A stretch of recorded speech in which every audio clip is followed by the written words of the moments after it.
Sisters Brothers. S-I-S-T-E-R-S. Like sisters. We're looking for a man named Warm. It's a little something from our employer. We have enough money to stop for good. Stop what? Killing people. Yeah, right. So, a great French film director who's a friend of Jacques in Deauville last night came up with a great tagline for the movie. It's the story of a man following a man following a man who is following an idea.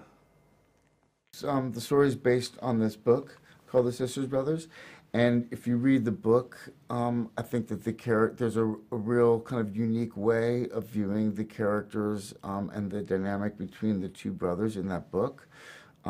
There's a real kind of sensitivity that I don't think you typically find in characters in quote-unquote Westerns, and specifically John C. Reilly's character goes through this kind of awakening throughout the course of the story. Eventually you're going to get us killed. You're forgetting something. We are the Sisters Brothers. I really regret having ridden horses on this movie, because I realized at some point that they clearly didn't want to be there.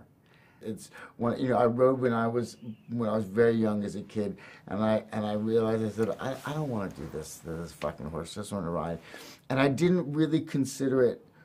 The trainers and the entire crew, everyone was really amazing and respectful, but I have to say, at the end of the day, I don't think they wanted to be there. Yeah, the secret to riding my horse, Pollito, was being in relationship with him. I would visit him on the weekends when we weren't working and bring him apples, and every time we finished work, I would say, thank you, Pollito, and give him a kiss and a hug, because I knew if I get off on a bad foot with this animal, it's going to be very dangerous for both of us. Too bad. Hit me. Hit me. Jesus Christ. What is your goddamn problem? So I think that's one of the central questions of the film, is where does this violence come from? Why, even though we have all these bad examples about how violence doesn't work, how violence is self-destructive, how violence is actually not a constructive way to build a future, why are we still this way? Why does it keep happening?